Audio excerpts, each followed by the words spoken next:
Dah ramai dah. Waalaikumsalam warahmatullahi wabarakatuh, Doktor.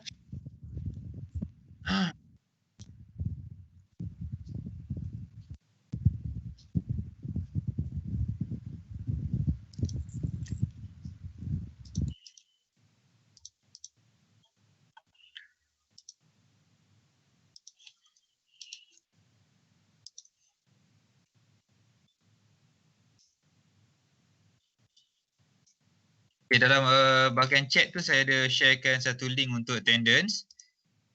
Boleh isikan dulu ya.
Okay, Assalamualaikum semua sekali lagi.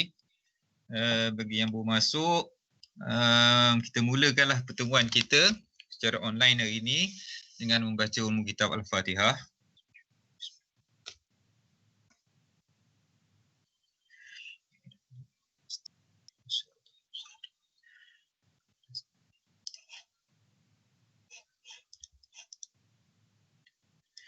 Alright, pertama-tama sekali, sangat-sangat pertama ialah saya minta maaf banyak-banyak sebab kebelakangan ini memang saya seolah-olah telah menganaktirikanlah korang semua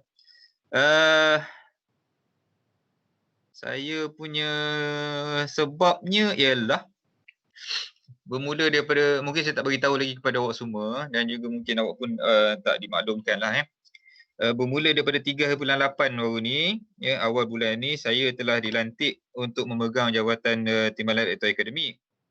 So menggantikan Dr. Rosli. Okay, so dia cuti atas sebab urusan keluarga. So saya rasa saya ada banyak sangat masa yang terpaksa saya kena ke arah pengurusan akademik dulu sekejap. Ada banyak perkara lah yang perlu saya settlekan secara segera. Sebab itulah saya sampai dah terlupa minggu lepas. Saya minta maaf sangat-sangat. Minggu lepas tu saya ada kelas pukul 8 pagi. 8 pagi tu saya ingat dah kelas kita. Tapi tak tahu kenapa hari tu lantas saya sebab galik kepada benda lain tu sampai saya menganaktirikan lah awak semua. Saya minta maaf sangat lah benda tu. Lepas tu pula janji sebenarnya malam tu saya ingatkan sebenarnya mungkin ada salah tu lah. Saya yang salah faham kot. Kan janji nak buat kelas ganti. Tapi Izan ke apa yang record.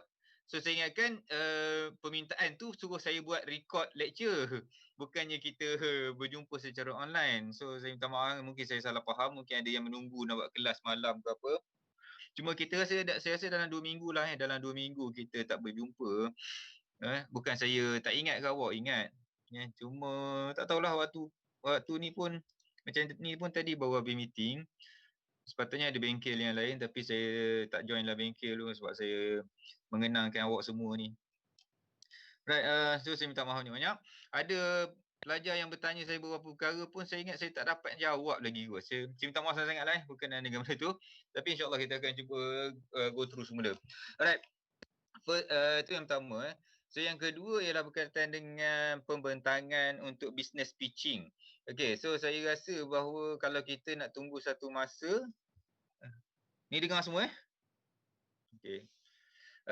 Kalau nak tunggu satu masa, satu slot kelas yang mana awak bentangkan idea perniagaan awak, saya rasa itu macam kurang efektif lah sebab kita punya perjumpaan pun 2 jam saja seminggu. Okay, sebab tu saya nak cadangkan boleh ataupun tidak awak bersama grup masing-masing rekodkan dahulu pembentangan. Okey, pembentangan untuk business pitching, combine katakanlah ahli kumpulan ada 5 orang So setiap orang akan buat pembentangan tersebut, rekodkan pembentangan tu, combine satu file dan juga kita emailkan kepada saya. So saya akan nilai berdasarkan kepada video yang telah dicompilekan tadi. Awak combine 5 orang ataupun 4 orang satu grup ke ataupun 6 orang, rekodkan business pitching masing-masing. Okay, and then emailkan kepada saya supaya saya boleh nak buat penilaian. Okay, dan juga business pitching tu insyaAllah saya akan uploadkan dalam Teams. So ahli-ahli kumpulan lain pun boleh tengok apa yang kumpulan lain bentangkan. Kalau nak komen pun sempat lagi lah. Okay, so itu berkenaan dengan business pitching. Sesuai tak saya buat macam tu? Boleh tak? Boleh doktor. Lebih mudah. Boleh Sesuai. Okey, kalau boleh rekodkan nanti dalam masa 1 minggu sampai hujung minggu ni, kita sekarang minggu ke-8, minggu depan cuti pertengahan semester seminggu kan. So kalau boleh dalam minggu ni ataupun minggu depan lah, kalau boleh minggu depan compilekan dan email kepada saya lah Okey, itu berkenaan dengan business pitching and then berkenaan dengan perniagaan online. So ada saya nampak yang dah bermula dalam Instagram jual macam-macam lah So itu pun satu kali saya minta maaf, saya tak boleh nak follow semua Instagram. Lately pun kehidupan sosial saya tak berapa nak baik sangat lah. Nak tengok, nak share IG pun tak berapa nak lepas kan. So insyaAllah kita akan gunakan beberapa platform. Contohnya itu atas awak sendiri, atas kumpulan masing-masing nak jual produk apa. Itu dalam business pitching. Lepas tu kaedah apa nak jual tu pun terpulang kepada kumpulan masing-masing. Okay, tetapi secara umumnya kita akan buat online jual beli secara online sahaja. Okay. Business pitching tadi balik semula kepada business pitching. Okay, ada beberapa kaedah, ada 2 kaedah yang saya katakan hari itu. Okay, ada yang buat menggunakan satu link yang saya bagi dan ada yang buat menggunakan business model canvas. Okay, so saya terpulanglah kepada awak semua nak bentangkan dalam bentuk business model canvas ataupun 10 slide yang saya ada bagi link dalam guideline saya tu. Itu terpulang pada grup masing-masing. So dalam business model canvas ada dia punya quadrant dia, ada petak-petak dia. Okay, so kalau nak tengok kepada petak tersebut, awak boleh lihat kepada contoh-contoh yang ada dalam Google. Okay, ada banyak contoh lah ambil contoh yang terbaik. Nak tengok contoh bukan nak tiru Nak tengok contoh bagaimana dijelaskan. Contohnya bahagian dengan resources, key partners, semua benda tu. Sometimes kita tak faham apa yang dimaksudkan dengan key resources ataupun key partners.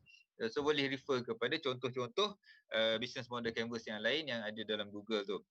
Okey, tapi dia sebenarnya ada huraian juga dia dah bagi dalam link strategizer tu, dia punya owner of business model canvas. So dia ada bagi tahu. Okey, contohnya revenue stream apa maksudnya. Okey, so mungkin terma-terma itulah yang awak mungkin tak faham. Okey, sebab mungkin awak bukan belajar benda-benda tu. Tapi boleh tengok contoh-contoh. Boleh tengok contoh untuk business model canvas. Okey. Then business pitching. And then amali business. Yang ketiga ialah inilah business plan. Okay, so business plan ni saya akan habiskan sedikit lagi chapter 5 dan insyaAllah hari ni kita akan masuk chapter yang keempat sedikit. So kita dah habis, kalau sempat hari ni kita habis 1, 2, 3, 4, 5. Betul Chapter 1 kita dah masuk, chapter 2 saya ada bagi video yang saya record, chapter 3 dah masuk, chapter 4 belum, chapter 5 yang kita tertangguh lagi. Okay, business plan. Tapi dah nak habis dah sebenarnya. Sebab business plan ni saya dah bagi contoh semua tu. Contoh yang betul pun dah ada. Okay, so boleh tengok guidelines dia, chapter-chapter apakah bab-bab yang ada dalam kertas kerja business plan, boleh tengok dalam guidelines. Yang saya dah bagi kepada awak semua tu, garis panduan untuk menyediakan assignment.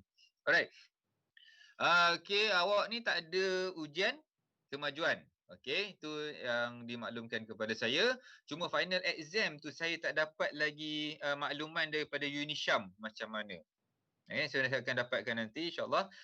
Nanti saya akan maklumkan lah. Saya rasa exam final kita, penilaian akhirnya mungkin dalam bentuk exam ataupun kerja khusus lah. Yang tu saya akan fikirkan kemudian Cumanya kalau ikutkan kepada Unisham, sepatutnya minggu lepas kan. Sepatutnya minggu lepas dia ada datang audit. Datang audit di sini, di Kripsas. Tetapi ditangguhkan sebab isu apa? Masa tu kluster Siva Gangga lah. Kluster Siva Gangga kat sana, kluster Tawa lah. So kat sana, kat utara tu agak meningkat kes COVID-nya. That's why kita tak dapat nak terima lagi lah auditor daripada Unisham. Sepatutnya minggu lepas tapi kita tangguhkan ke masa lain. Okay. So itu berkenaan dengan final exam. Bukan kata final exam. Penilaian akhir awak. Okay. Saya buat masa ni saya tak dapat nak putuskan lagi apa kaedah penilaian akhirnya disebabkan oleh tak ada makluman lagi daripada Unisham.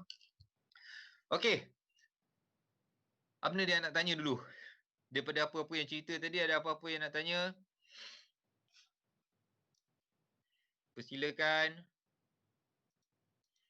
Kalau tak ada apa, kita masuk terus lagi lah ke kita punya ni hari ni. Tak ada apa yang tanya. Okey. Saya janji. Ini janji manifesto saya. Selepas ini, kalau ada apa-apa nak tanya guna WhatsApp, boleh tanya Janganlah rasa sebab saya tak jawab ke, saya lambat jawab ke, terus give up Janganlah rasa macam tu. Awak tak dipinggirkan. Awak masih dekat di hati saya. Okay, so jangan risau. InsyaAllah saya akan beri jawapan. Alright, tak ada apa? Tak ada apa yang nak tanya? Tak ada, doktor. Macam merajuk je. Tak tu. Korang saya tak pinggirkan awak. Masih ada di hati saya. Cuma kalut sikit, kalut. Saya, pengalaman saya sejak 2001 di sini, okay, ada beberapa kali lah saya punya lantikan ni ataupun tanggungjawab saya diberi secara ad hoc dan saya terpaksa dapat terus kena selesaikan banyak benda kan. Pada tahun 2003 dulu saya tiba-tiba disuruh memegang masa dulu di Kripsas ni kita punya jabatan keuangan dia tak handle PTPTN semua, PTPTN ke pinjaman mara ke apa semua berkenaan dengan pinjaman pelajar, semua pensyarah yang pegang. So waktu itu 2003 saya baru 3 tahun bekerja kat sini, terus tiba-tiba dia suruh okey pegang bahagian ni. Sebelum ni orang lain, pensyarah lain. Lepas tu tiba-tiba saya pegang. Bila saya pegang tu tiba-tiba lah masa itulah dasar PTPTN berubah lah, berubah, kena settlekan kes lah. Memang terduduk sekejap lah kan dalam masa sebulan gitu sebab nak settlekan benda-benda yang pending. Then tahun 2012 pun saya pegang jawatan masa tu Kembangan Akademik Pusat Pembangunan, Penyelidikan Pembangunan.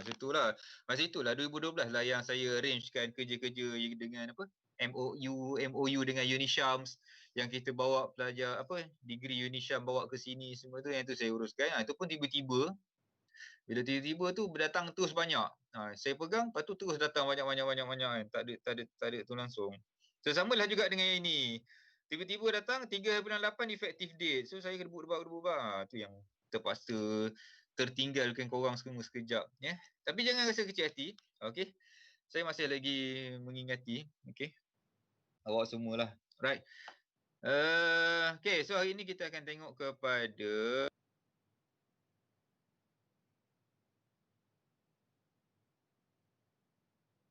InsyaAllah kita akan tamat. Okay, segala silibus akan tamat. Exam final tu saya tak sure lagi dalam bentuk macam mana. Okay, nanti saya akan maklumkan lah. So insyaAllah kita akan tamat. Jangan risau, tak payah struggle. Okay, subjek ni pun senang je. Tak ada masalah sangat kan. Okay. Ini sedikit dalam business plan. Business plan itu kita dah sentuh berkenaan dengan apa business plan, kepentingannya, siapa pembacanya, dan juga kita dah lihat kepada, nampak semua ni? Boleh nampak slide saya? Nampak. Nampak okey, alright. Okey, kita dah lihat kepada macam-macam lagi dalam business plan ni. Sebelum ni formatnya. Okey, tapi format saya dah cakap banyak kali, format dia ni apa? Terpulang sebenarnya. Format ni ada banyak macam-macam jenis format untuk business plan Tapi untuk memudahkan lagi kerja awak dan juga kerja saya, boleh refer ke panduan, garis panduan penyediaan assignment untuk entrepreneurship ni. Okay, garis panduan tu saya dah jelaskan, dia punya rubrik pun dah ada. Apakah subtopiknya, apa yang perlu diceritakan dan juga pemarkahan di situ. So kalau tak silap saya, kalau lihat balik dalam garis panduan penyediaan business plan dalam guidelines tu, tak silap saya cuba tengok balik, markah yang paling tinggi diletakkan dalam tempat marketing ataupun promosi. Sekejap, kita tengok balik sekejap. Garis panduan.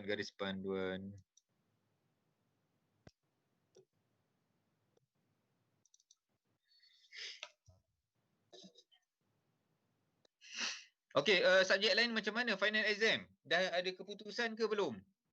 Ke tak tahu lagi? Tak tahu lagi. Tak tahu lagi. Kena tahu juga tu sebab saya risau sekarang minggu ke-8. Tengok kan minggu depan nak periksa, tiba-tiba ada periksa pula. Tak ke nanya korang kan. So nantilah saya akan cuba dapatkan makluman daripada Unisyam. Okey, di sini ada ni dia punya topik-topik dia punya ringkas dia punya bab-bab dia lah ada dalam daripada pertama ringkasan eksekutif, pengenalan, analisis pasaran persaingan, pemasaran, operasi, keuangan. So bahagian ini pengenalan inilah bahagian pengurusan. Segala urusan syarikat, siapa pengarah, siapa pengurus bahagian itu, bahagian ini semua masuk dalam perniagaan ni. And then di sini ialah pemasaran. Dua-dua chapter ni merujuk kepada pemasaran, yang ni ialah operasi, yang ni ialah keuangan. So saya dah katakan dia ada 4 yang utama dalam business plan ni. Yang pertama ialah pengurusan, yang kedua ialah pemasaran, yang ketiga operasi, yang keempat keuangan. So semua tu perlu diceritakan. Okay, ini merupakan cadangan, dia punya total dah siap nanti dalam 4,000 patah perkataan. Okay, cuba untuk hantar dalam minggu ke-13. Lampiran C dia punya pemarkahan. Okay, pemarkahan. Okay, di sini ringkasan eksekutif 5%.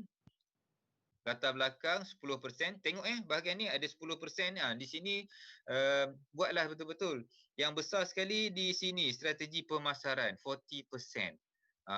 So sebelum ni ada pelajar yang dia tak fokus sangat bahagian ni, sedangkan saya dah maklumkan bila kita dah maklumkan, saya harapkan pelajar bolehlah sediakan betul-betul bahagian ni. Okay? Sebab dia 40%. Bila kita buat rubrik macam ni, kita letakkan markah dan juga kriteria macam ni, okey, saya kena patuh. Saya kena patuh sebab dia kalau audit datang ke apa ke, dia tengok benda ni. Dia tengok benda ni. So kalau kertas kerja awak, kertas paper business plan awak, dia cerita sedikit je benda ni, tapi saya bagi 10. So tak boleh macam tu. So 40% ni kalau boleh buat sebaik mungkin. Kalau nak katakan dengan mudahnya, dalam business plan awak tu, yang paling tebal tu bahagian ni lah. Bahagian inilah yang paling tebal. Sebab dia nak ada 40%. Ceritakan tentang 4P. Yang ni kita tak masuk lagi. Okey, dan tak masuk lagi, saya kena jelaskan kepada awak semua tentang pemasaran. Okey, nanti saya akan ceritakan Tapi dalam masa sekarang ni awak dah boleh cerita dah yang lain-lain. Okey, cabaran lagi yang kedua, model perniagaan. Okey, model perniagaan ni satu benda yang agak baru. Okey, dan juga pelajar akan berhadapan dengan kesukaran nak fikir ke model bisnes awak ni. Apa bisnes model awak? Jangan risau sebab bukan awak je. Kalau kita tanya kepada Quicksas pun, bila kita tanya apakah business model kita, kita tak dapat jawab lagi. Okay, kita boleh katakan bahawa we are a traditional based higher education institution. Kita merupakan sebuah IPTS yang bersifat tradisional. Nah, itu je kita kata. That is our business model. Alamak, kejap. Sebentar.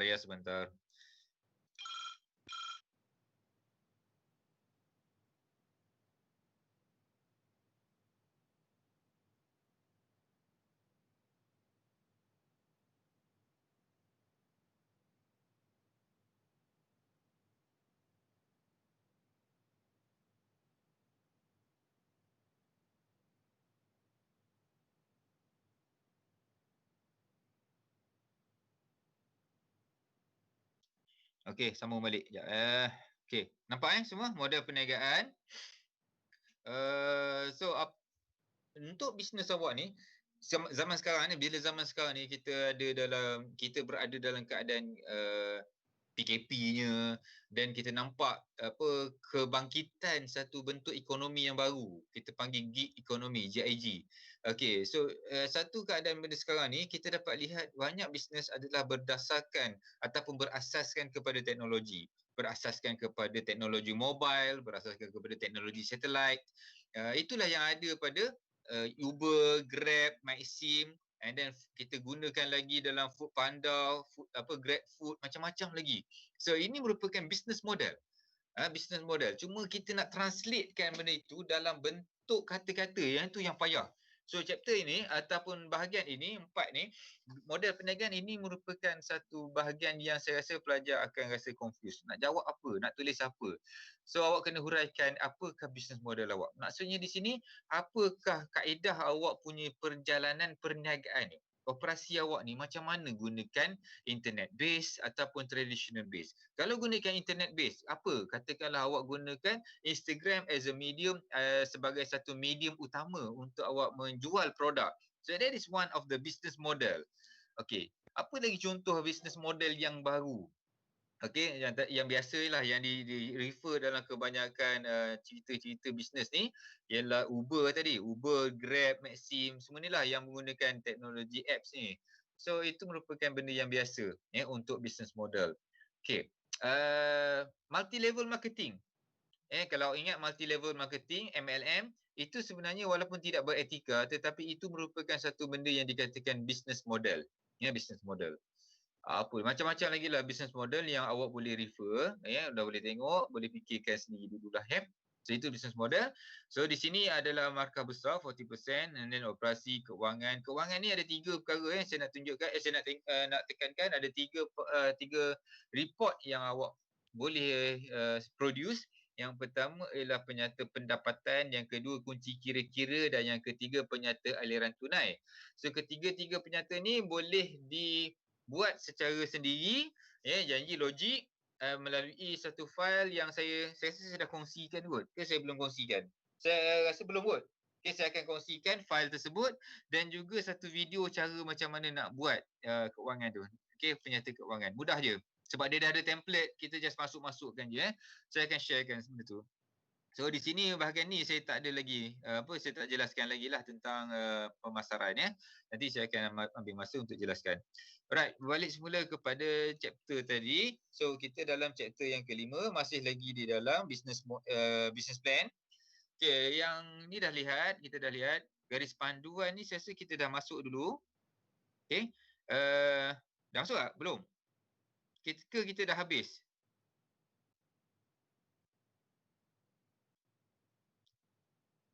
Ke tak ada? Tak ingat? Kita dah habis ke belum yang ni, bahagian ni?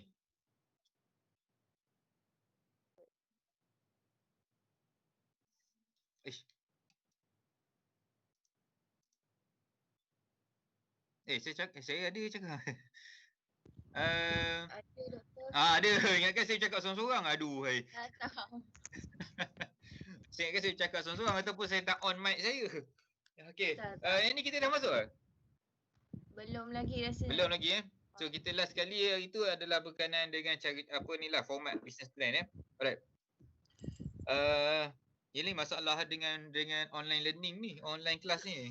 Kadang-kadang kita tak tahu, orang cakap seorang, awak pun kadang-kadang on lepas tu buat air ataupun masak tengah hari, itu je lah kan. Tak tahu. Alright, tak apalah. Sebab kalau biar on belaka kan bising pula kelas online kita. Alright, so garis panduan dalam menyediakan rancangan perniagaan, sedikit saja garis-garis panduan. Yang first kali ialah ia mestilah ringkas dan tepat. Okay, so dia bukan macam cerita novel yang buat panjang semua. Ayatnya mestilah concise dan ringkas dan juga tepat. Tak payahlah cerita panjang-panjang nak boring apa semua tu. Yang kedua mestilah berfokus. Okey, maksudnya kita punya business plan ni fokusnya apa? Yang contoh yang saya dah sharekan dengan awak semua, yang business plan pasal Dobi tu, dia dah nyatakan dah. Tujuan dia apa? Tujuan dia ialah untuk memohon 270,000 di bawah skim apa? Daripada PUMB. So kita fokus terus kepada apa tujuan business plan kita ni ditubuhkan, diwujudkan. Yang ketiga, kita jelaskan pihak yang terlibat dan juga peranan mereka. So kita kena tahu apakah yang terlibat dalam bisnes kita ni. Contohnya kalau kita ada supplier, pembekal. Kalau kita katakan dalam business plan business plan Dobi itu, kita kena ada pembekal untuk membekalkan mesin Dobi. So kita kena jelaskan siapakah yang terlibat. Okey, syarikat apa yang terlibat? Berapakah harga jualan seunit mesin daripada syarikat A? Itu merupakan pihak yang terlibat dan peranan mereka lah. Yang keempat, elakkan guna istilah yang tak difahami sebab kita kena buat andaian pembaca business plan ialah orang biasa. Ya, kita jangan guna ayat yang bombastik sangat, ayat yang perkataan-perkataan yang terlalu yang tinggi levelnya. Sebab kadang-kadang kita nak buat satu bisnes yang kita tahu, contohnya nak buat mesin, nak buat Dobi kan, kita tahu tentang penggunaan mesin tersebut, dry clean lah apa semua kan. Tapi kadang-kadang pembaca tu dia tak tahu apa dry cleaning ni. Saya tak tahu, ada orang yang tak tahu. So kita gunakan istilah yang mudah untuk difahami oleh semua. Yang kelima, saya dah katakan bila kita buat business plan, it is actually a research. Business plan kita adalah berdasarkan kepada data ataupun pemerhatian yang kita buat terhadap pasaran kita. Kita dah study tentang pasaran kita dah study tempat yang kita nak beroperasi kan. So, maklumat yang kita dapat tu mestilah daripada kajian yang lepas. Maksudnya apa-apa cerita dalam business plan, ia mestilah berdasarkan kepada kajian yang kita buat ataupun kajian yang orang lain telah buat. Kajian yang kita buat, contohnya kita nak buat satu bisnes makanan kan. So kita usah dulu, kita katakan kita nak beroperasi di sekitar Jalan Gambang, Kuantan, Pahang. So kita usah dulu dekat Taman Guru, Taman Tas, Sungai Isap ke apa ke, ada tak bisnes yang sama dengan kita ni. Okey. So itu contoh macam mana kita nak kaji, kita nak buat penyelidikan. Ataupun kita boleh gunakan penyelidikan yang orang lain buat.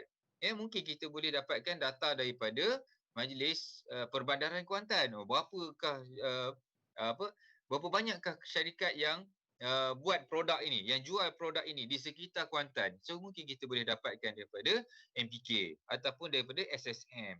So kita akan dapat maklumat yang kita isi dalam business plan kita itu adalah berdasarkan kepada maklumat ataupun kajian yang telah dibuat.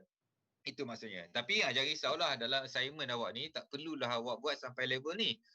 Kalau nak buat bagus, katakanlah ada modal, ada duit, ada masa yang lebih, awak boleh buat kajian. Tapi kalau tak sempat, kita assignment, sekadar assignment kan. Walaupun saya katakan buat betul-betul assignment ni, tetapi agak mustahil untuk awak semua pergi cari maklumat tu dengan cara yang betul. Sebab kalau bisnes betul, nak buat research pasaran saja mungkin memakan masa bertahun. Barulah kita dapat maklumat kan. So kalau nak buat betul-betul mungkinlah payah. Okay. Alright. Macam tahun lepas ada grup pelajar dia nak buat jualan kan. Dia nak buat jualan tu, dia nak buat kerabu Maggi. So dalam business plan ni apa yang dia kena buat? Saya kata usahlah tempat-tempat sekitar ni. Kat mana lagi ada jual? Siapakah pesaing awak? Kerabu Maggi. Mungkin pesaing dia ialah kedai-kedai tom yum, kedai-kedai siam. So berapa kedai siam yang berada di sekitar radius keliling kita ni? Itu merupakan cara macam mana kita nak tengok pesaing kita. Kita nak buat produk apa? Produk Maggi, kerabu Maggi. So kita tengok kepada sekeliling kita, persekitaran kita, ada tak pesaing-pesaing yang buat bisnes yang sama. That is cara macam mana kita dapatkan maklumat. Sama lah juga dengan Dobi tu, kertas kerja Dobi tu kan. Dia tengok dulu kepada persekitaran dia. Berapa kedai Dobi yang ada, kat mana dia operasi, berapakah share pasaran yang dipegang, semua tu lah. Alright. Yang keenam, rancangan perniagaan haruslah realistik dan mempunyai objektif. Janganlah buat terlalu bombastik sangat, ambitious. Okey, katakanlah nak buat bisnes dalam masa setahun kita nak capai target 20 juta. Tapi buka jualan kerabu Maggi je. Itu mungkinlah tak realistik. Right. Seterusnya, ketahui kekuatan dan kelemahan persaingan. Ini daripada research yang kita buat, pemerhatian yang kita buat, kajian yang kita buat kepada pesaing-pesaing kita. Kita nak buat kerabu Maggi, tengok kerabu Maggi kat mana ada jual. Berapa banyak kedai siam yang ada dekat area sini. Ada 2-3 kedai siam. So kita kajilah kekuatan dia. Apakah kekuatan kedai A? Okay, area tom yum dekat depan Taman Guru, apakah kekuatan dia? Lepas tu kita ada apa entah jungle ke apa entah dekat sini kan, apa kekuatan dia? That's how kita kaji. Tengok kekuatan dan juga kelemahan pesaing. Janganlah kita tanya pula orang tu, owner dia, apa best ni area berbanding dengan area seafood berbanding dengan kedai B contohnya kan, mestilah dia kata kedai B busuk lah, kedai B gunakan jin lah, macam-macam lagi lah. So kita tengok daripada pemerhatian kita. Itu yang ketujuh. Yang ke-8, usahawan perlu mempunyai kefahaman tentang faktor kejayaan perniagaan. Dia kena tahu apakah faktor-faktor yang mempengaruhi kejayaan bisnes tu. Dia kena tahulah. Yang ke-9, usahawan perlu memiliki strategi bagi menghadapi cabaran dan halangan serta mampu mengekalkan operasi perniagaan. Yang penting sekarang ialah konsep sustainability. Okay. Kita nak kita punya bisnes sustain. Sustain ni bermaksud dapat bertahan dalam apa jua keadaan ekonomi. Nak lagi zaman sekarang ni kan, zaman sekarang ni kita katakan zaman kemelisitan ekonomi jugalah. Lepas daripada pandemik COVID ni, banyak bisnes yang tutup, pekerja-pekerja pun ramai tak ada kerja. So macam mana bisnes kita ni boleh sustain? Boleh sustain dalam keadaan ekonomi, boleh bertahan. Itu merupakan satu perkara yang perlu kita fikirkan strateginya. Okay, macam-macam lah strategi yang boleh difikirkan macam mana kita nak mengekalkan operasi perniagaan. Saja nak share, kawan-kawan saya adalah beberapa bisnes, banyaklah, adalah 2-3 bisnes di KL. Di KL tu, dia jual baju macam tu lah, pakaian semua kan. So apabila start daripada PKP hari tu, orang dah tak pergi ke kedai. Orang dah jarang pergi ke kawasan-kawasan mall ni. So apa yang dia orang buat sekarang ni ialah hampir setiap hujung minggu, malam-malam minggu ke, dia orang akan buat FB live online, FB live. Dia buat online punya jual lah, tapi secara FB live. So bila borak dengan dia orang ni yang buat bisnes macam ni, dia kata agak okey lah, dia kata. Sebab mungkin trend sekarang ni orang dah malas nak pergi keluar sangat, malas nak beramai-ramai, tapi tak boleh cakap juga kan. Time-time cuti 3-4 hari ni pun dah penuh orang dekat Langkawi semua benda tu. So apa nak cakap, maksud saya ialah macam mana kita ni usahawan ni, kita nak fikir supaya kita boleh kekal beroperasi. Walaupun dalam keadaan macam mana, keadaan cabarannya, halangannya, macam mana kita tu kekal. So itu merupakan perkara yang kita kena fikirkan dalam menyediakan business plan kita. Okay. Kegagalan. Macam mana boleh gagal business plan ni? Yang pertama ialah usahawan ni sendiri dia tak ada minat sangat. Okey, dah tak ada minat sangat. Lepas tu komitmen pun kurang. So dia sekadar dia buat business plan ni untuk mohon loan je, buat bantuan, buat business plan untuk memohon bantuan daripada MARA contohnya kan. So dia bukan nak sangat bisnes. Okey, dia bukan nak sangat buat bisnes tersebut. Tapi mungkin sebab dia nak kejar kepada loan tadi. So itu merupakan satu benda yang boleh menyebabkan business plan ni gagal. Yang kedua, kekurangan penerimaan dari pihak tertentu dalam perniagaan yang dicadangkan. Okey.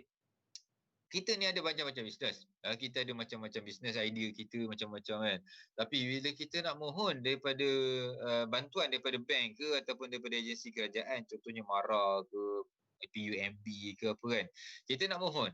Okey, tak semua orang, tak semua pihak boleh menerima idea kita. So kadang-kadang idea kita ni tidak sesuai. Tidak sesuai disebabkan oleh mungkin kita tidak buat research yang betul. Kita buat tu sekadar hobi kita. Okey, saya nak buat pinjaman 200,000 untuk membangunkan sebuah kedai memancing ataupun pusat memancing. Kenapa? Sebab kita sendiri minat memancing. Okey, tapi orang pihak bank ataupun mungkin pihak-pihak agensi kerajaan, dia tak tengok daripada aspek macam tu. So dia tak luluskan permohonan awak. So jangan marah kepada dia, mungkin disebabkan oleh pihak-pihak lain tidak melihat potensi bisnes sebagaimana yang kita nampak ataupun usahawan tu nampak. So kalau tengok cerita apa, ada cerita Ben Stiller, Night at the Museum, yang mana cerita malam-malam museum tu semua benda hidup kan. So dalam cerita tu, nak cerita pasal Ben Stiller, pelakon utama ni, dia punya cerita tu, dia ada idea. Dia punya idea, dia tu innovator sebenarnya. Dia buat macam-macam benda lah, clapping lampu, boleh tepuk lah. Cuma dia cerita kan, apa-apa idea yang dia buat tak diterima oleh bank dan sebagainya. Disebabkan oleh idea tersebut mungkin tidak sesuai mengikut kepada pandangan pihak lain. Okey, so itu merupakan satu perkara yang boleh menyebabkan business plan turut gagal. Yang ketiga ni dia katakan tiada niche pasaran.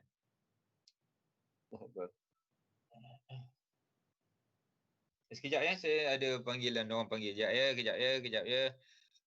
Boleh tunggu kejap ya.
Okey, saya teruskan. Sorry. Adalah pula. Sekejap ya.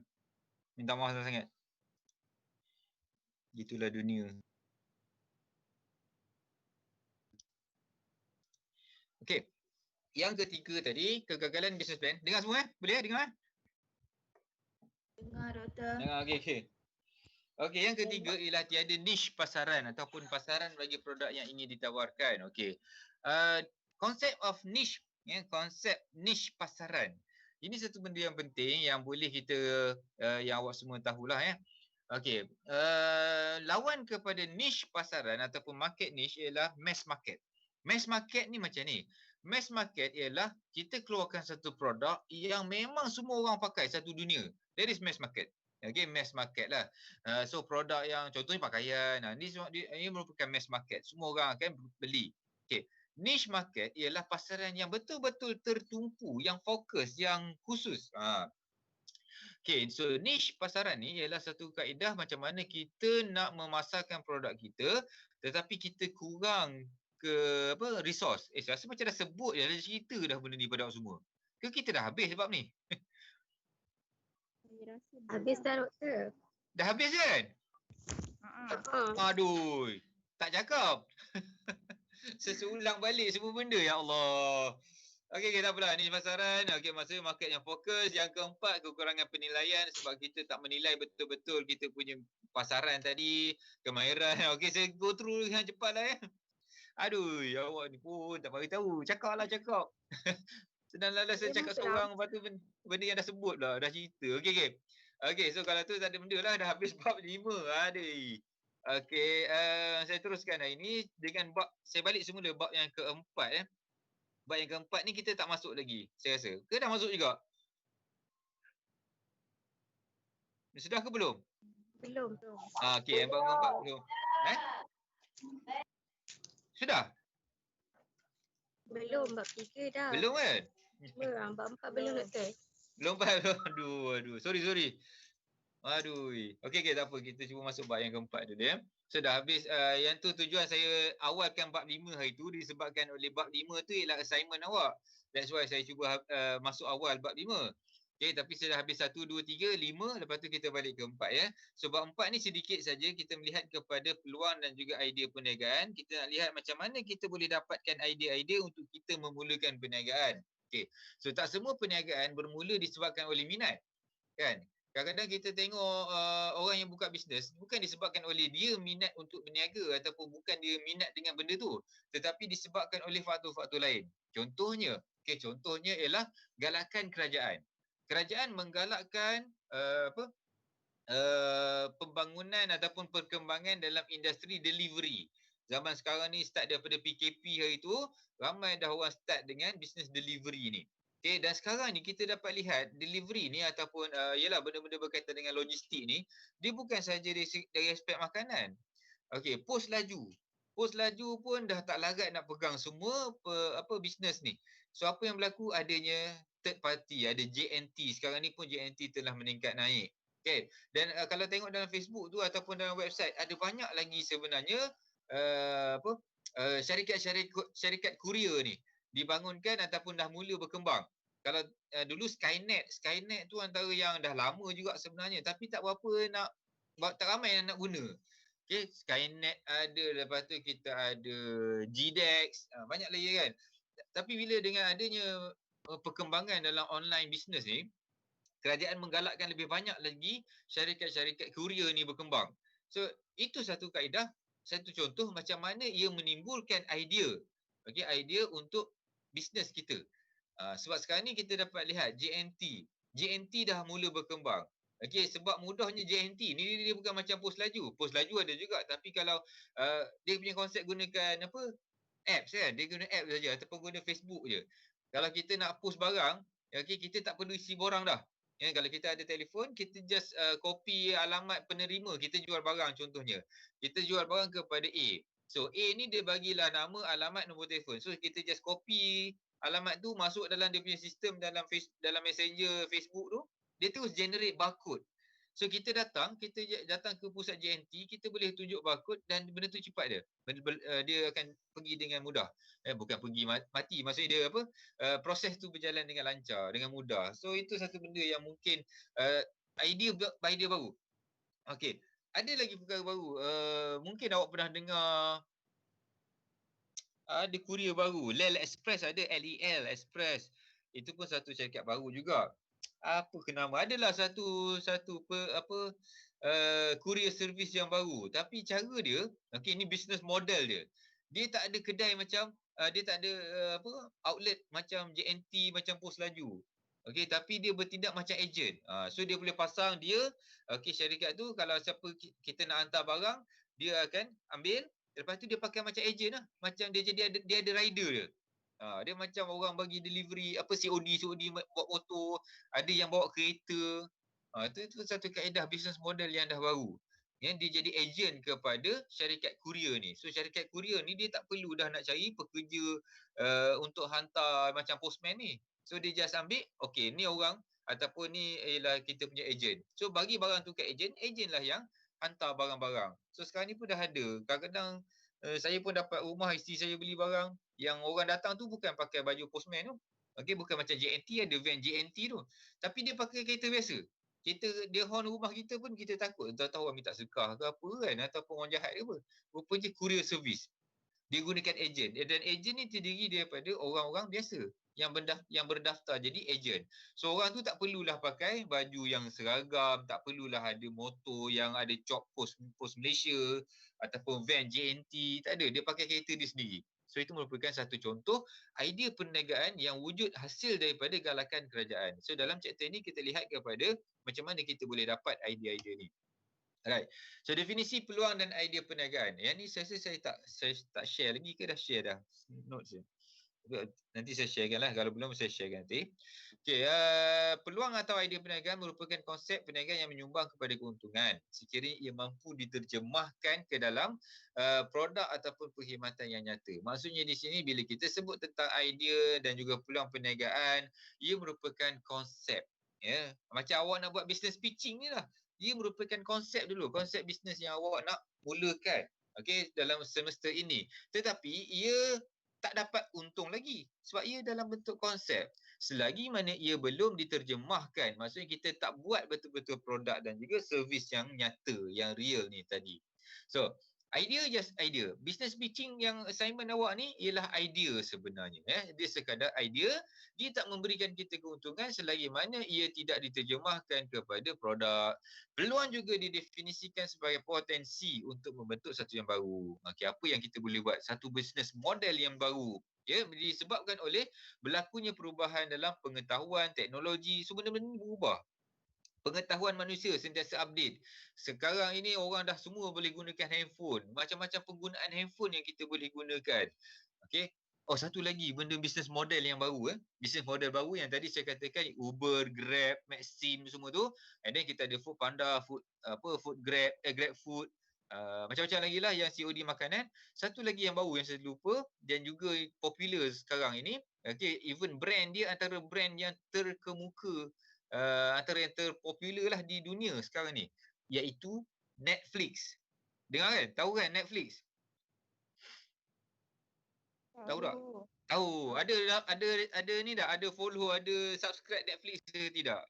Tahu doktor, ada doktor. Ada. Ada. Baik-baik kalau subscribe Netflix tu baik-baik, cerita dia semua tak ada censored. Kau tengok movie kan, awak semua kan pengajian Islam kan, lupa pula hadis, syarah-syarah hadis yang dah hafal tu lupa pula. Saya bukan ustaz, tak apa. Saya tak boleh lah. Okay. So itu merupakan satu bentuk business model yang baru sebenarnya. Okay, Netflix, iFlix, apa lagi? Internet based TV. Ya, TV yang berasaskan kepada internet. So right now dulu-dulu kita gunakan analog. Ya, zaman kecil-kecil dulu mungkin awak sempat TV dekat rumah kita gunakan aerial dekat luar rumah tu. Aerial luar rumah tu. So siapa-siapa yang duduk dekat Johor waktu itu, sekarang ni mungkin ada lagi kot, tapi sekarang tak banyak lah kot. Tapi kalau dulu ada lagi. Dekat Johor, kalau kita pergi Johor dekat Muar ni jauh daripada Singapura kan. Muar ni dekat-dekat nak Melaka dah ni, dia dekat-dekat atas dah. Tapi dia ni nak juga TV Singapura.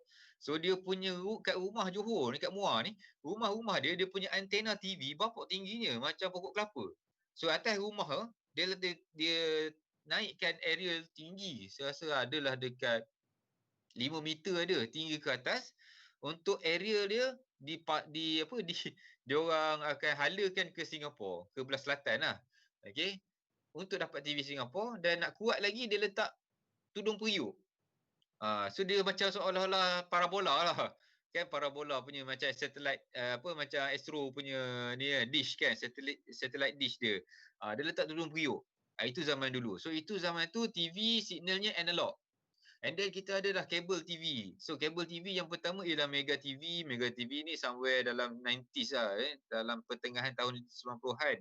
Ada Mega TV. Itu merupakan first kabel TV yang pertama di Malaysia. And then kita ada Astro.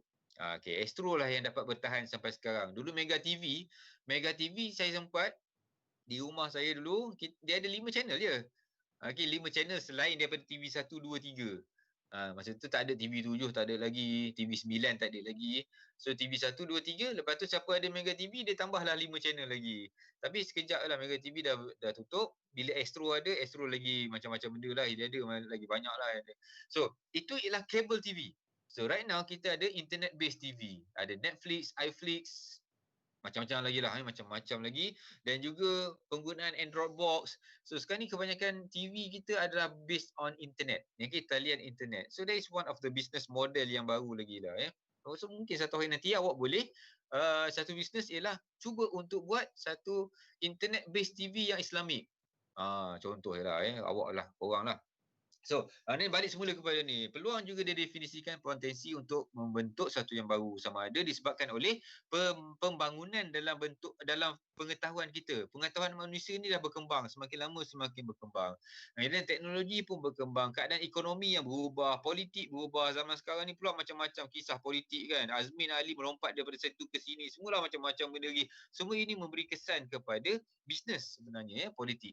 Dan juga bentuk sosial, masyarakat dah juga berubah. Zaman sekarang ni bila kita dari pasca PKP, pasca COVID punya pandemik ni, kita punya masyarakat sosial pun dah berubah sikit.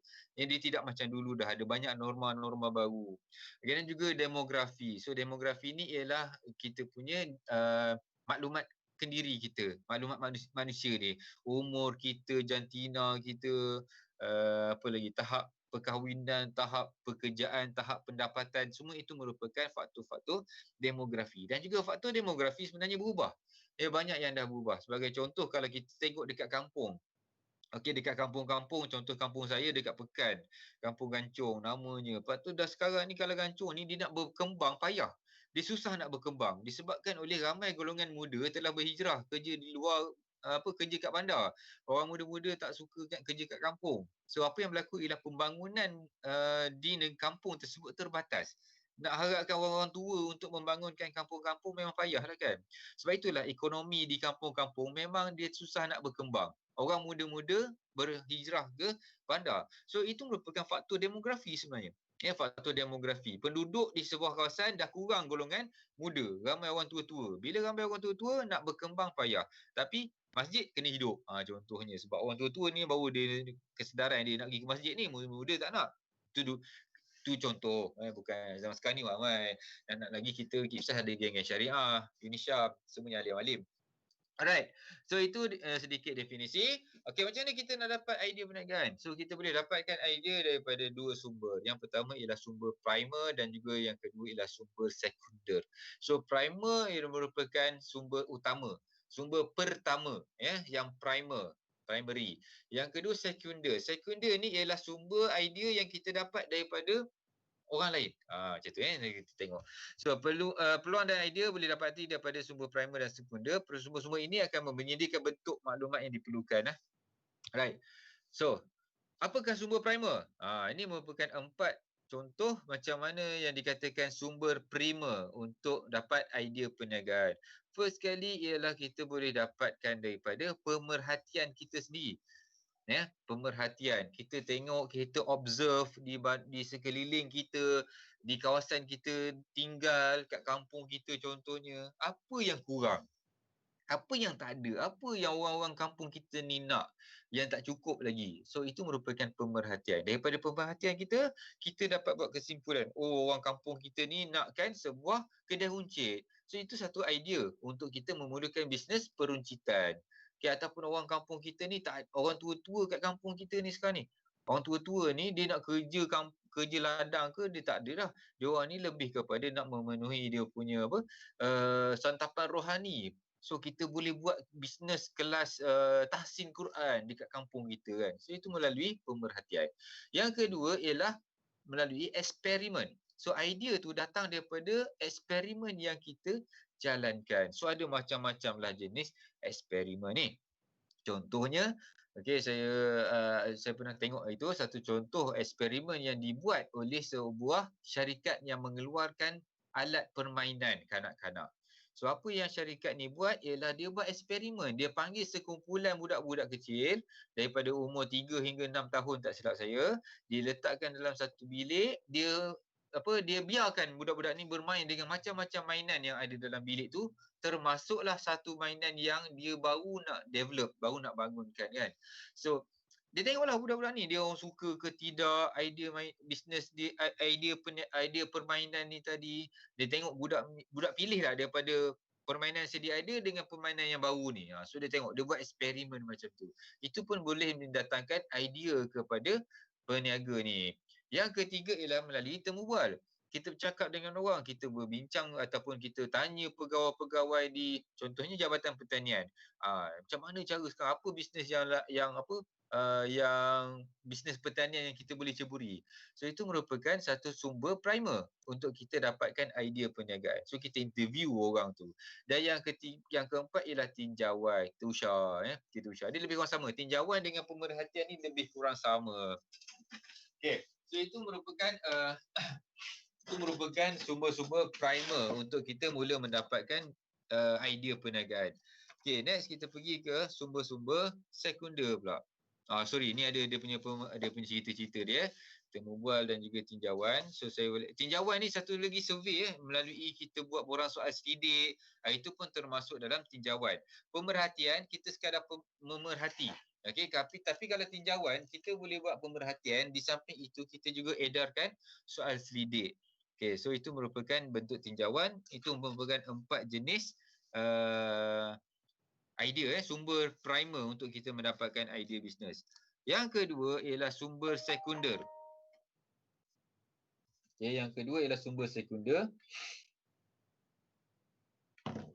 Yap. Kejap.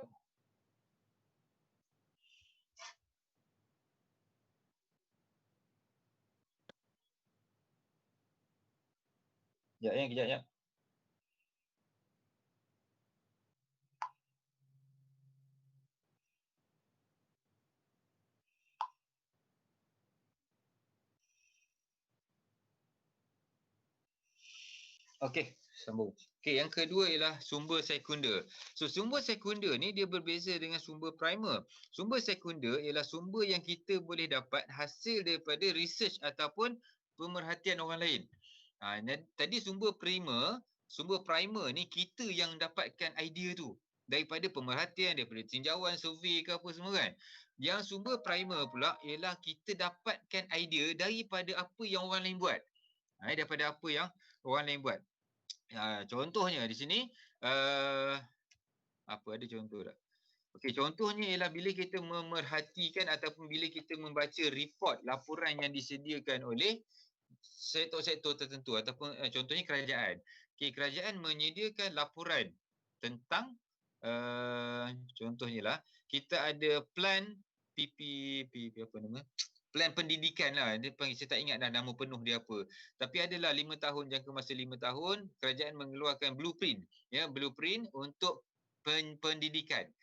Pendidikan daripada sekolah rendah sampailah ke pendidikan tinggi. So itu merupakan satu laporan yang disediakan oleh kerajaan. Dan bila kita baca, kita sebagai peniaga contohnya ataupun kita businessman, kita usahawan, kita baca, kita tahu apa yang kerajaan nak buat. Apa yang hala tuju kerajaan, apa yang kerajaan cadang untuk buat dalam masa 5 tahun akan datang. So dengan cara itu, ia memberi idea kepada kita untuk buat bisnes yang boleh memenuhi kehendak ataupun aspirasi kerajaan. Itu dikatakan satu contoh laporan yang menjadi sumber sekunder kita.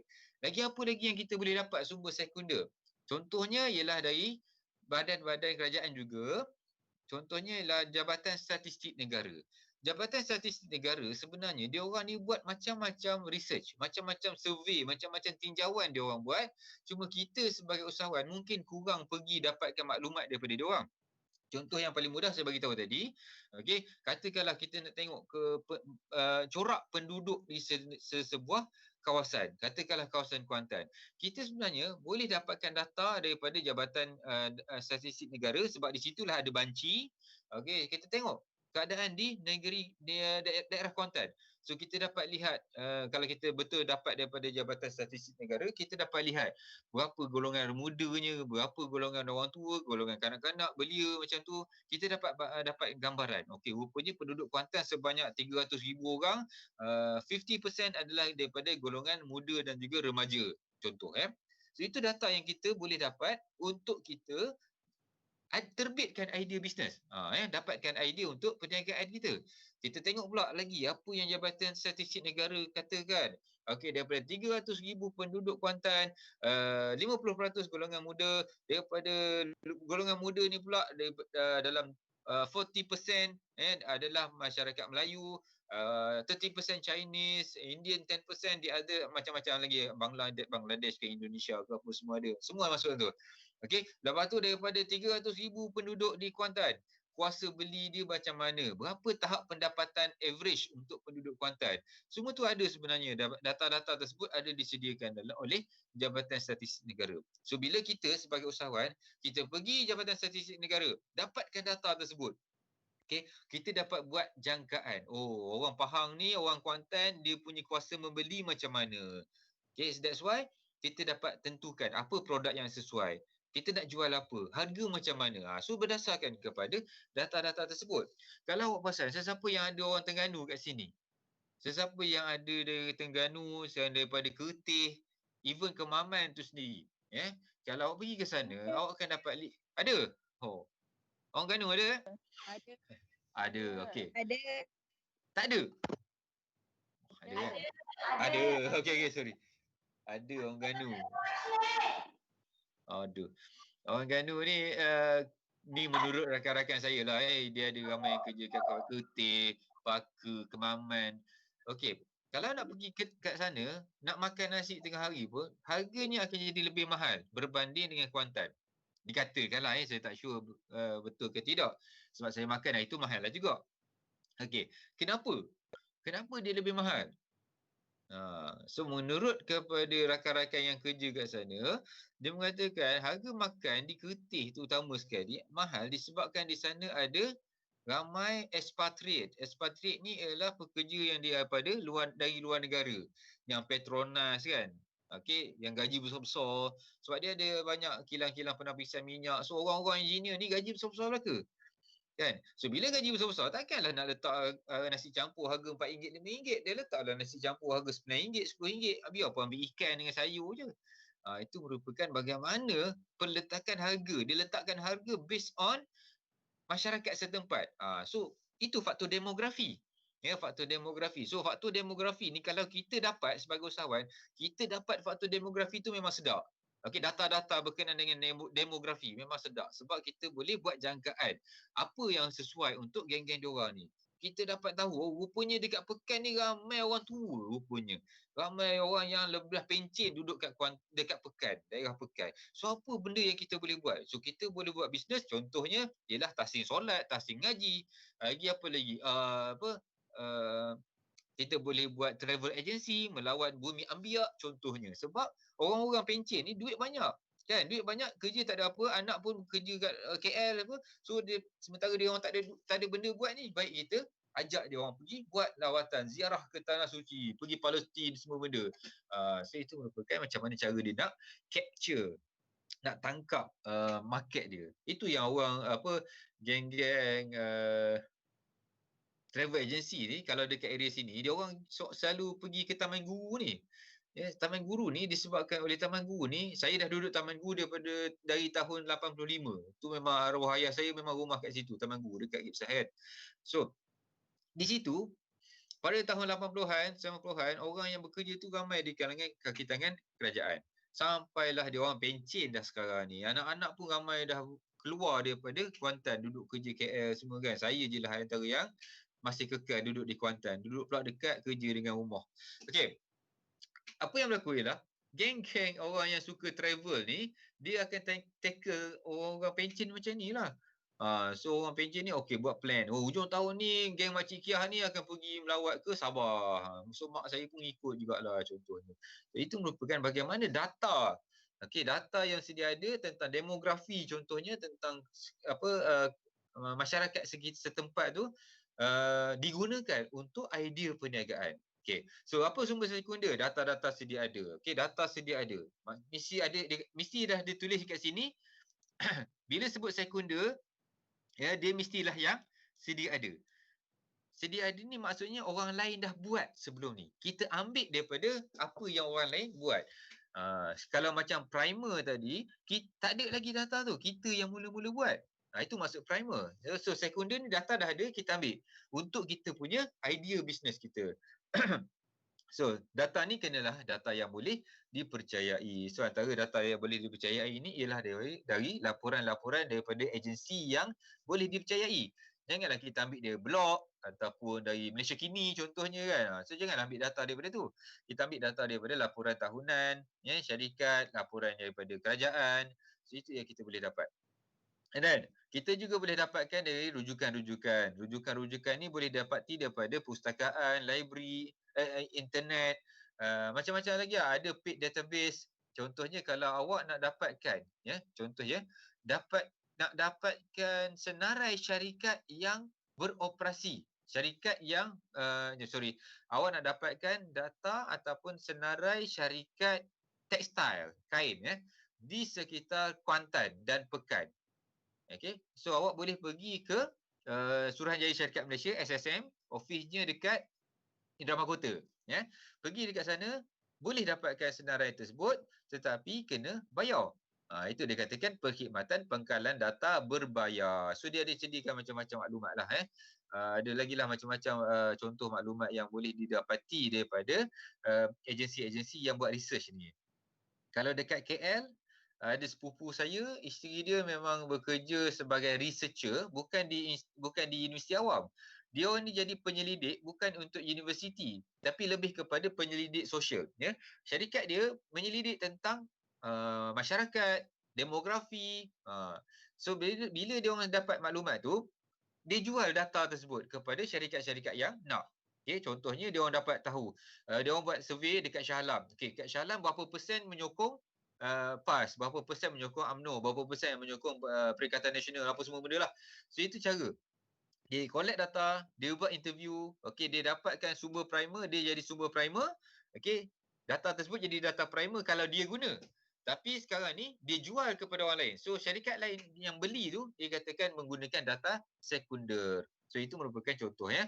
So awak semua ni kalau ada buat research, rajin buat research, suka buat research yang betul dengan kaedah yang betul, awak boleh buat bisnes. Supply maklumat, supply data. Awak menyediakan data sekunder. Awak cari data, itu ialah data primer. Bila dijual kepada pihak lain, data tersebut jadi data sekunder kepada pihak lain tu. Orang lain tak payah buat dah, awak je buat. Okey, lagi ialah media massa, media elektronik. Ini berhati-hatilah. Ya, sebab maklumat-maklumat ni kadang-kadang ada yang tak betul. So kena dapatkan betul ni lah ya, yang dikatakan yang ni, yang boleh dipercayai ni penting, yang berwibawa. Ya, janganlah tengok Malaysia Kini contohnya. Janganlah tengok tentera troll kerajaan kebangsaan Malaysia dapatkan maklumat daripada itu untuk buat keputusan. So pilihlah maklumat, pilihlah sumber yang berwibawa. Okey. So itu sumber sekunder. Macam mana kita nak kenal pasti, menganalisis dan memilih peluang-peluang perniagaan pula? Alright. Bagi seorang usahawan, proses mengenal pasti, menganalisis dan memilih peluang perniagaan sangat penting. Kita nak kena analisis dulu. Bila kita dah dapat data, oh rupanya negeri daerah Kuantan macam ni. Ramai orang macam ni. Tahap pendapatan macam ni. Kita tak bolehlah terus-terus menerus buka bisnes. Kita kena kenal pasti dulu. Kena analisis peluang-peluang perniagaan ni. Okay, kenalah saring, kena screen dulu. Kena saring dia kata. Janganlah terus menerus. Jump into wagon. Jump wagon dikatakan terus kata apa orang kata terus ni lah ad hoc, secara ad hoc terus buka bisnes tak boleh. Okey, apa kena buat? Yang first sekali dia kata macam mana kita nak cari idea perniagaan. First sekali kena kenal, kena pastikan lah. Okey, kena tengok kepada keperluan dan juga minat individu tu. Okey. Minat individu ni merujuk kepada customer lah ya, merujuk kepada customer. Okey, apakah kita kena kenal pastilah apakah pengguna-pengguna ni nak, pengguna setempat tu nak. Okey, saya dah bagi tahu daripada awal kuliah dulu, bisnes ni bukan bermula sangat daripada apa yang kita suka. Kebanyakan orang bila dia berniaga, dia jadi usahawan, dia berjaya, dia selalu mengatakan macam ni, dia claim macam ni buat bisnes yang kita suka. Okey, buat bisnes yang kita suka. Bila kita buat bisnes yang kita suka, contohnya lah saya kata tadi kan, kita buka bisnes peralatan memancing ataupun kolam memancing disebabkan oleh kita suka mancing. Dia macam cerita tiga Abdul kan, anak dia Abdul Wahab, Abdul Wahib, Abdul Wahub.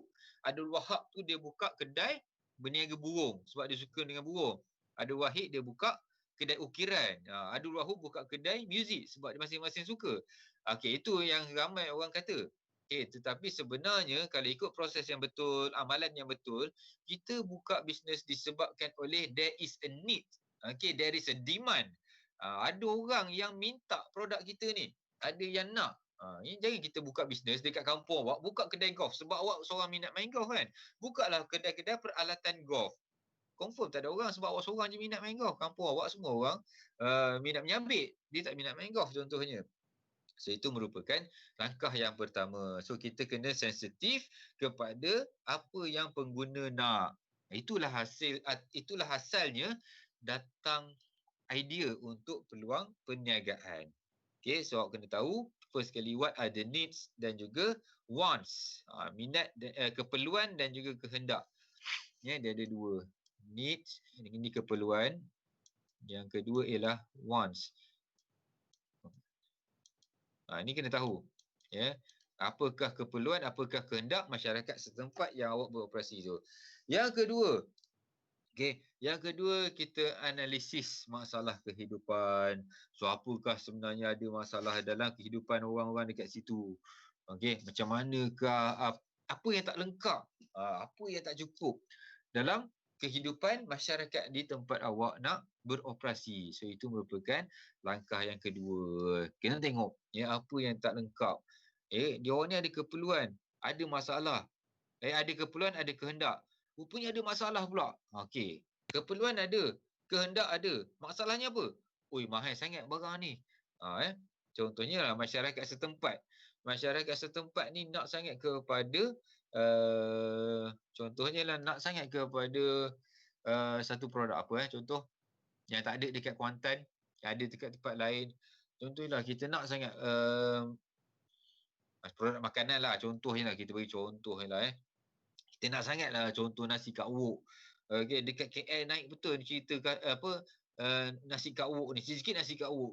So siapa-siapa yang nama wok tu memang popular lah sekarang ni. Terbatuk je orang nak sebut nasi kat wok kan. So kita nak jugalah kat Kuantan ni satu. Okay, so we have the need. Kita ada keperluan, kita ada kehendak. Tetapi tak ada orang yang nak buat. Ada pun satu kedai tu, tapi mahalnya RM10 sebungkus. Orang lain kat KL jual RM5 contohnya. So, dari satu masalah. Satu masalah yang menyebabkan keperluan dan juga kehendak penduduk setempat tidak dapat dipenuhi. So, orang nak ada tapi mahal. Tu masalah ni. So, bila masalah ni, ia memberi peluang kepada usahawan untuk menjadikan ia sebagai satu idea bisnes. Boleh dah buka nasi kat wok tapi versi murah. Okey, orang jual RM10, kita jual RM4.5 dekat Kuantan. Okey, so itu merupakan satu contoh macam mana idea perniagaan kita dapat dapat diwujudkan.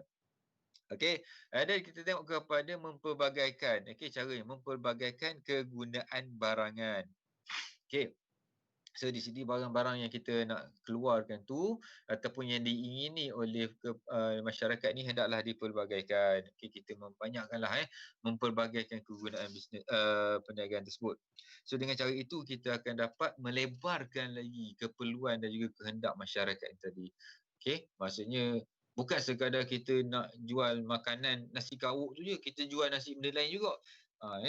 Macam-macam lagi lah jenis-jenis makanan. So kita mempelbagaikan barangan tersebut. Okay, yang keempat, kita tengok kepada apa yang berlaku dalam masyarakat. Okay, kita tengok kepada values masyarakat, nilai-nilai dalam masyarakat. Dan kita tengok kepada tindak balas ataupun respon masyarakat, penerimaan masyarakat kepada idea perniagaan kita. Okay, itu merupakan langkah yang keempat. Yang kelima, kita boleh gunakan juga teknologi-teknologi terkini untuk kita menawarkan produk kepada penduduk setempat tersebut. Yang keenam ialah memerhati dan membina rangkaian. So ini merupakan satu perkara yang penting. Networking ni satu benda yang penting sebab tu kita ada satu chapter yang khusus untuk networking di akhir sekali, chapter yang terakhir. Okay, so itu merupakan cara-cara untuk mencari idea perniagaan, kaedah ataupun pendekatan untuk mencari idea perniagaan. Next, yang last sekali saja, guidelines ataupun garis panduan dalam memilih peluang dan juga idea perniagaan. Okay, so apakah, macam mana kita kena buat bila kita nak memilih idea perniagaan ni? First sekali, kenalah kita ada pengumpulan data. Kajian kita tu kena betul. Kalau kita katakan tadi kita menggunakan sumber primer, kita collect data sendiri, kita buat tinjauan sendiri, kita buat eksperimen sendiri, kita buat pemerhatian sendiri. Benda itu mestilah ada untuk memberikan kita maklumat ataupun gambaran yang khusus berkenaan dengan kita punya potensi perniagaan. So kena ada kajian dan juga pengumpulan data ni. Ya. Okay, so yang kedua, business plan. Business plan tu kenalah lengkap. Business plan ni walaupun dalam assignment awak ni merupakan satu perkara yang dicipta-cipta saja, tapi dalam bisnes sebenar ia hendaklah lengkap. Mestilah boleh diguna pakai. Yang ketiga, membentuk hubungan kerja. Ataupun rangkaian kerja. Maksudnya di sini usahawan ni mestilah bila dia nak mulakan idea perniagaan ni dah mula start dah. Tengok siapa yang buka bisnes. Waktu contohnya saya itu macam saya bagi tahu lah, saya ada 2-3 bisnes yang saya dah buat, saya gagal dan saya tak masalah pun, saya tak malu apa. Saya rasa kita di Malaysia ni, kita bukan Malaysia, dunia ni kita selalu sangat kita mengambil contoh usahawan yang berjaya sebagai kita punya reference point. Kita nak bisnes, kita nak buat bisnes. Okey, jom kita tengok usahawan A. Usahawan ni berjaya, dia sukses buat itu ini kan. Saya macam tu juga dulu. Bila kita buka bisnes ni, first kali kita cuba buat ialah kita try to create linkage. Kita cuba buat hubungan ataupun rangkaian kerja dengan orang-orang lain. Tapi sampailah satu hari tu saya jumpa satu buku. Buku tu bagus je, ialah orang putih lah buat ni kan. Bukan buku motivasi apa. Buku dia simple. Saya rasa bukan buku popular pun. Tapi dia punya cerita dia ialah apa yang kau patut tak buat bila buat bisnes. Okay? Dia buat buku tu disebabkan oleh dia kata dia buat bisnes macam-macam jenis. Semua gagal. Okay, semua gagal. So dia kumpulkan pengalaman dia dan menghasilkan sebuah buku. Okay, what you should not do in a business. Macam itulah kot tajuk dia. Saya tak tahu saya ada lagi ke tidak. Nanti kalau ada saya tunjukkan. Okay. So maksudnya dia cerita apa yang dia salah buat pada waktu dia buat bisnes. So saya punya konsep sharing saya macam tu jugalah. Saya tak kata saya ni terror bisnes. Ya, orang duk kata saya apa ada BBA lah, MBA, tapi seriously bukannya akademik tu yang menjadi ukuran kepada orang terror buat bisnes. Sometimes kita saya pernah jumpa ramai orang saya, member-member saya yang bukan business admin pun. Dia bukan lulusan business admin, pengajar Islam pun ada. Tapi bisnes dia berjaya. Saya pun dah jumpa dengan member-member saya yang dulu ambil kursus yang sama business admin tapi tak gagal bisnes. So saya katakan bukan bukan kelulusan akademik yang menentukan kejayaan. Okey, itu cerita lain. Okey, nak ceritakan bahawa bila kita nak buat nak tentukan idea bisnes kita kena tengok kepada apa yang orang lain buat. Tapi kena tengok juga, berhati-hati ya. Jangan kita jangan kita buat benchmark. Bila kita buat linkage ataupun hubungan ni, network ni, selalunya kita cuba untuk buat benchmarking. Oh, orang ni macam ni, kita nak pergi macam dia. Okey. Sekarang ni kan isu pasal Azizan Osman lagi kan. Cerita Azizan Osman ni tak habis-habis. Okey. So, orang nak jadi macam dia contohnya. Kita tak boleh jadi macam dia. Okey, pada pendapat saya lah, ni pendapat saya. Bila kita create a network, kita berkenal-kenalan. Saya buka bisnes cendawan contohnya. Saya pergi tengok pada operasi orang A buat macam mana, orang B buat macam mana, orang C buat macam mana. Kita nak jadi macam dia orang lah. Tak boleh macam tu. Ya. Kenapa? Itu disebabkan oleh perbezaan pengalaman, perbezaan modal. Orang tu duit banyak. So modal dia besar. Modal besar dia bolehlah buat besar. Kita ni modal kecil. Kalau kita nak ikut macam dia sebiji, memang payahlah kita kan. So berhati-hati. Maksudnya di sini kalau kita nak memulakan satu idea perniagaan, nak pilih satu-satu idea perniagaan, kita kena buat networking. Okey, kita tengok kepada apa orang lain buat. Kita buat hubungan kerja dengan dia orang. Tapi janganlah kita nak follow dia orang sebiji-sebiji. Tak boleh. Tak boleh. Itulah orang yang duk peli pasal Azizan Osman ni. Dia duk cerita pasal usahawan. Kalau tengok daripada apa yang orang duk cerita pasal dalam FB ni, kelakar juga. Dia cerita pasal usahawan ni mesti buat itu, buat ini. So ada ramai yang sukses. Mama Sap, satu kedai bakery yang di Kuantan. Dia bisnes bakery, buat kek. Memang best lah makanan dia kan. Tapi dia punya konsep tu, business model dia okey juga saya nampak sebab dia gunakan ejen. Kedai dia ada dekat Jalan Tun Ismail tu, tapi dia ada ejen dia. Dia ada ejen. So ejen boleh jual harga murah, dia beli dengan harga murah, jual balik dengan harga yang ditetapkan oleh Mama Sap lah. So itu merupakan contoh business model dia. So dikatakan Mama Sap is one of the pelajar yang mengikut kelas Azizan Osman ni. So ada lagi lah macam-macam lah, ada banyak lagi lah yang berjaya tu. Tapi nak diceritakan bahawa Azizan Osman ni pun rupa-rupanya dia ada mengeluarkan satu makanan jijan yang tak laku langsung. So bila kita buat networking, yang utamanya ialah kita kena be realistik lah. As usahawan, kita kena realistik. Kita tak boleh nak ikut orang 100% disebabkan oleh orang tu berbeza. Orang ni berbeza. Okey, syarikat lain berbeza, perniagaan kita berbeza. So kita kena ikut kepada kemampuan kita. So itu yang ketiga. Yang keempat, mencari modal ataupun funding. Okey, funding ni maksudnya usahawan kena tahu cara-cara untuk mendapatkan modal. So dapatkan modal ni boleh daripada macam-macam sumber lah, daripada ahli keluarga, daripada kawan-kawan, daripada institusi kewangan ataupun dari kerajaan. Tapi daripada awal-awal ni kalau ibu bapa, parents, keluarga yang betul-betul supportive, yang mungkin ada duit lebih, bolehlah minta. Okey, kawan-kawan ataupun ni pendapat saya lah, pendapat saya, nak cari modal ni janganlah kita ambil daripada kawan-kawan. Sebenarnya saya nak cakap keluarga pun tu kalau boleh jangan. Mencari modal ni kalau pendapat saya, keluarga dengan rakan-rakan ni sepatutnya jangan sangatlah. Jangan sangat. Saya tak recommend lah. Saya tak nak recommend sebab dia akan menjadi masalah. Terutama sekali apabila ada masalah dalam perniagaan. Kita akan bermasam muka dengan ahli keluarga. Kita boleh bermasam muka dengan kawan-kawan. Rugi macam tu. Tak pasal-pasal kita buat bisnes tak jalan tapi bisnes tak berapa maju. Dah tu pula kita bergaduh dengan kawan-kawan. Bergaduh dengan adik-beradik kan. So be careful lah. So carilah kaedahnya mungkin daripada simpanan sendiri.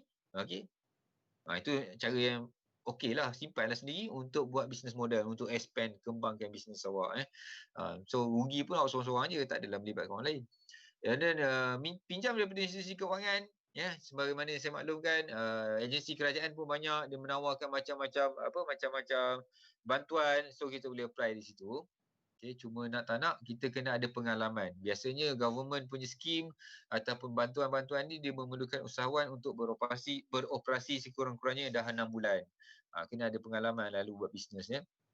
Right. So kena tahu tentang modal. Yang kelima ialah tentang tenaga kerja. Okay. Kalau kita rasakan bahawa bisnes kita ini dia kata labor intensif, ya. Dia ada dua, satu modal intensif, satu modal intensif ni ialah kita punya bisnes ni banyak menggunakan apa? Okay. Intensif. Bukan insentif ya, intensif. Dia ada intensif modal dan juga ada intensif buruh.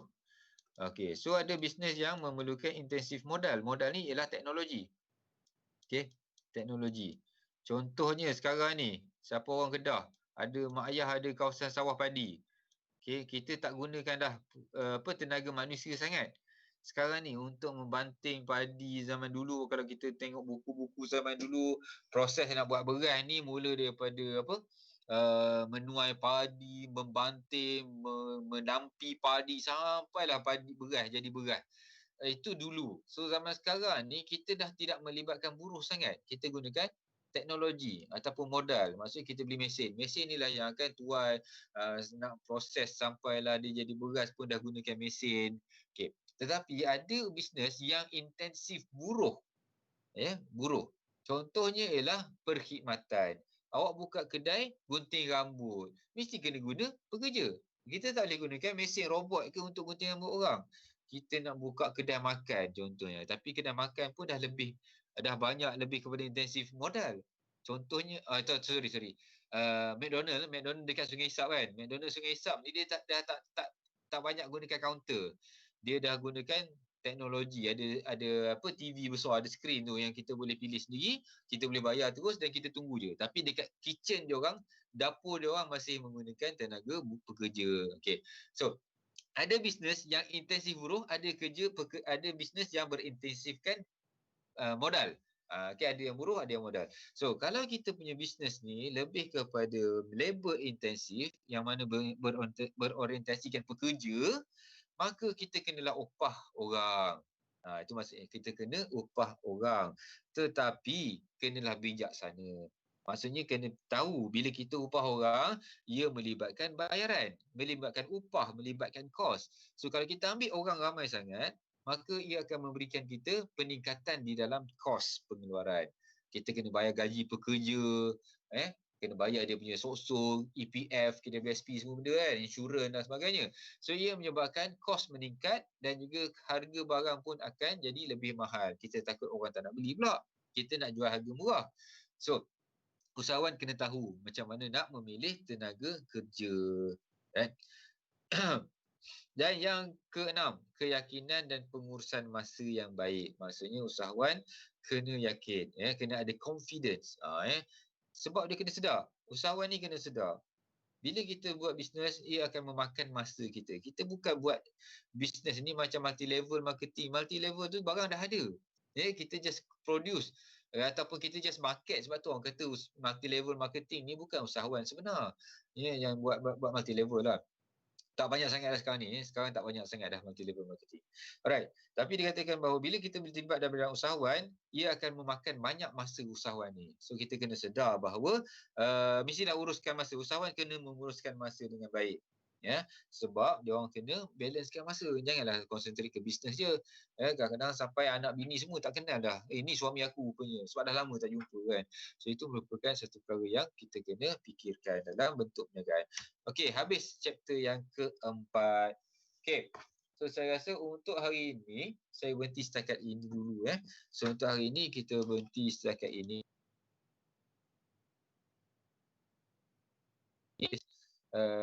Sekejap. Kita dah habis chapter 1, 2, 3, 4 dan juga 5. Okay. Next ialah kita masuk chapter yang ke-6. Yang ke-6 berkenaan dengan bentuk-bentuk pemilikan perniagaan.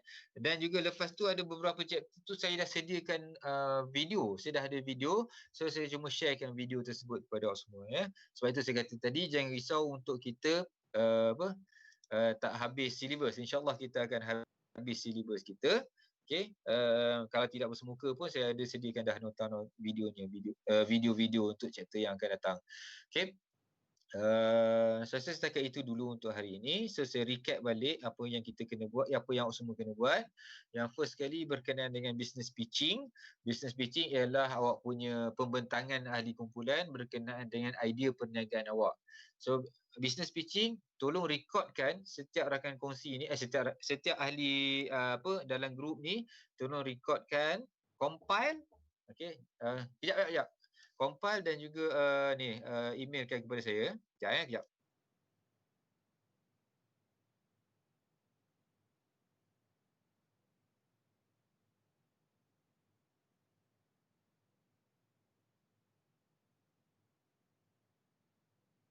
Okey, so itu yang pertama, compile, lepas tu emailkan.